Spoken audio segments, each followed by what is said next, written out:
Apakah Ustadz Khalid keturunan orang Arab? Nah.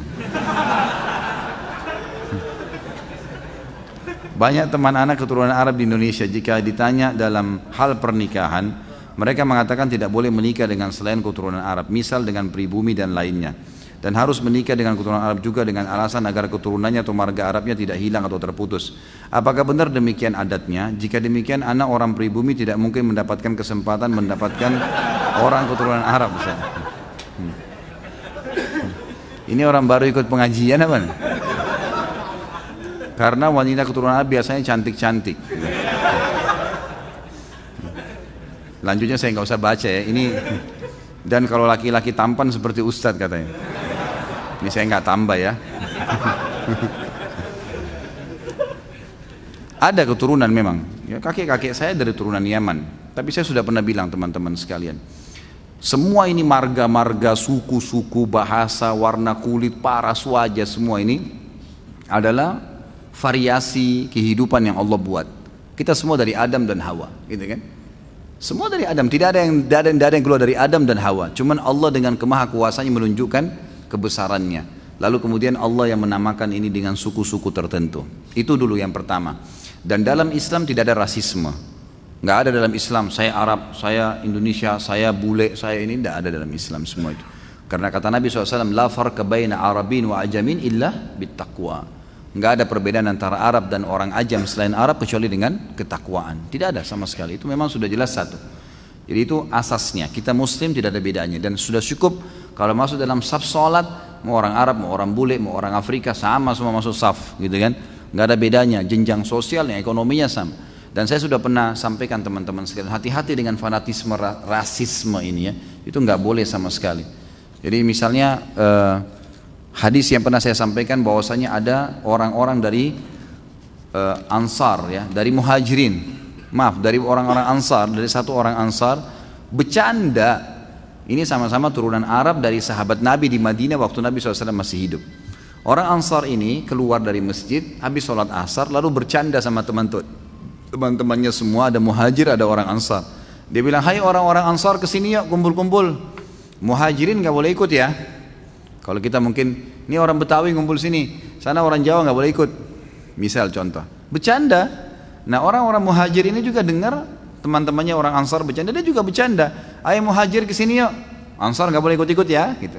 Sambil ketawa-ketawa mereka gitu.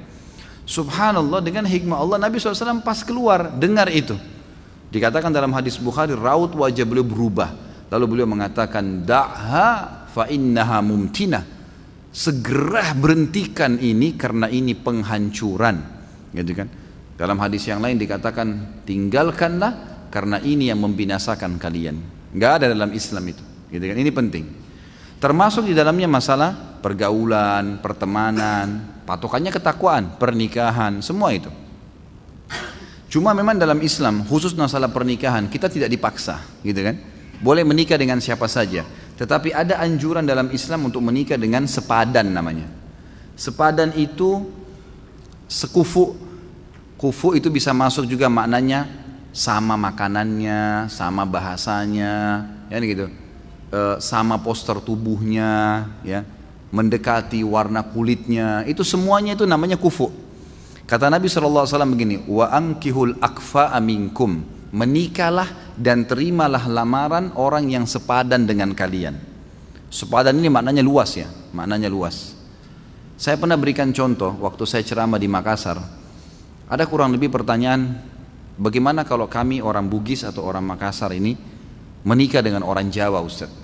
Sama-sama Muslim, sama-sama Indonesia, tapi tradisi kami berbeda, gitu kan? Tradisi teman-teman di Jawa lain, teman-teman di Sulawesi lain.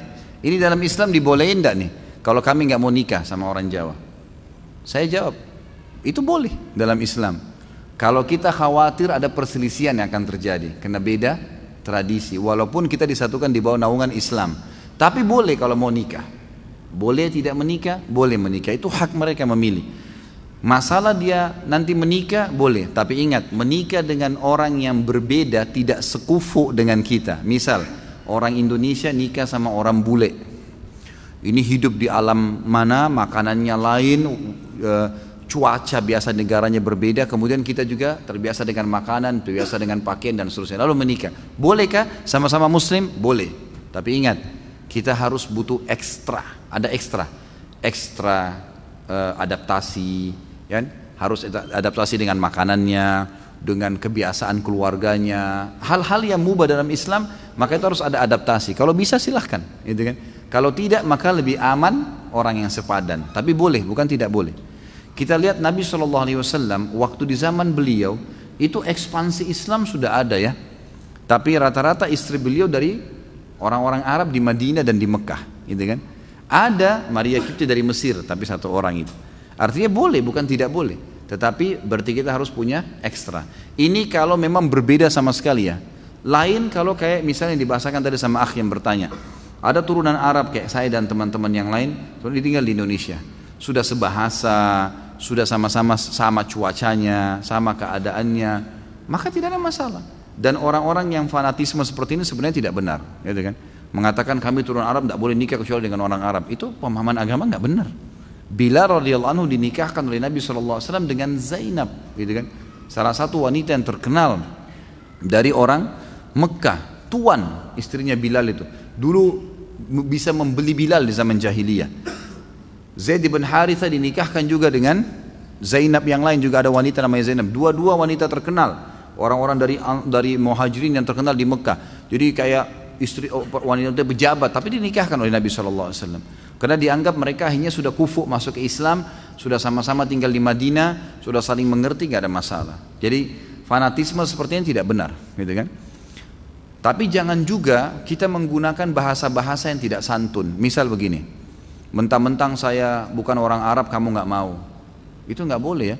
Mentang-mentang saya bukan orang Jawa kamu nggak mau. Jadi kita seperti menjatuhkan dia seakan-akan harus kamu terima. Belum tentu kan gitu. Karena bisa saja kita juga nanti tidak sekufu. Nanti gini, ada orang, saya kasih contoh yang lain. Ada orang sekolahnya terlalu tinggi, si laki-laki atau si perempuan, menikah dengan orang yang tidak berpendidikan misalnya.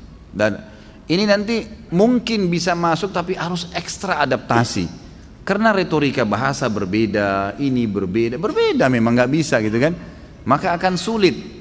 Ada bisa tapi adaptasi ekstra. Beda dengan orang kalau sudah satu bahasa dari satu kampung sama makanannya. Kita sebutin makanan apa dia sudah paham.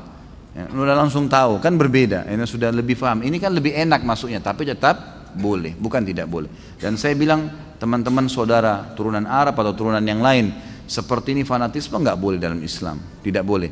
Tapi kalau ada orang yang melamar, dia lihat takut anaknya nggak sekufu, dia punya hak untuk itu. Misal orang ini memang terlalu jauh, tidak mengerti sama sekali keadaan keluarga itu, boleh. Dari manapun dia punya hak untuk itu. Ini mesti difahamin. Allahu a'lam.